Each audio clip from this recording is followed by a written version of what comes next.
একটা কথা আছে, ইচ্ছা থাকলে উপায় হয়।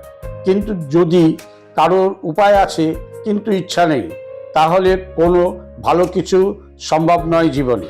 আজকে একটি কাকের গল্প থেকে আমরা শিক্ষা নেব, যদি আমাদের ইচ্ছা থাকে এবং আমরা যদি ধৈর্যের সাথে কাজ করতে পারি, তাহলে আমাদের জীবনে সব কিছুই সম্ভব হতে পারে।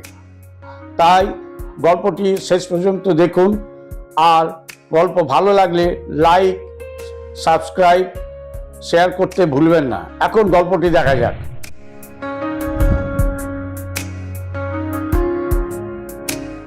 একবার গ্রীষ্মের প্রচণ্ড গরমে একটি কাক খুবই তৃষ্ণার্ত ছিল। সে জলের সন্ধানে এখানে সেখানে উড়ে বেড়াচ্ছিল। তৃষ্ণায় তার গলা প্রায় শুকিয়ে গিয়েছিল এবং ডানাগুলি খুবই ক্লান্ত হয়ে গিয়েছিল। কাক এখানে সেখানে উঠতে থাকলো, কিন্তু তৃষ্ণা মেটানোর জন্য কোনো জলাশয় খুঁজে পেল না। অবশেষে কাকটি যখন সমস্ত চেষ্টা ছেড়ে দিতে চলছিল, তখন সে লক্ষ্য করলো একটি গাছের পাশে একটি পাত্র।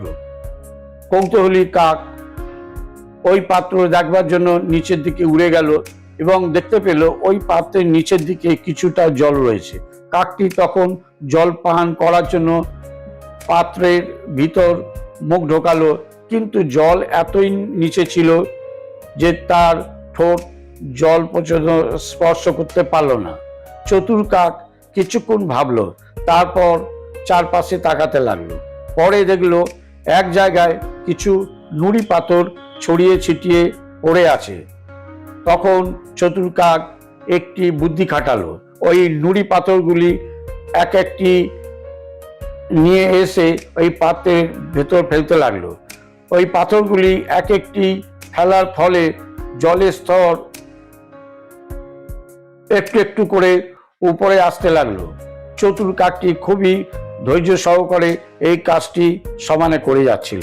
অবশেষে জলের স্তর উপরে আসার পর চতুর কাক শীতল ও সতেজ জল পান করলো, আর তার তৃষ্ণা দূর হলো।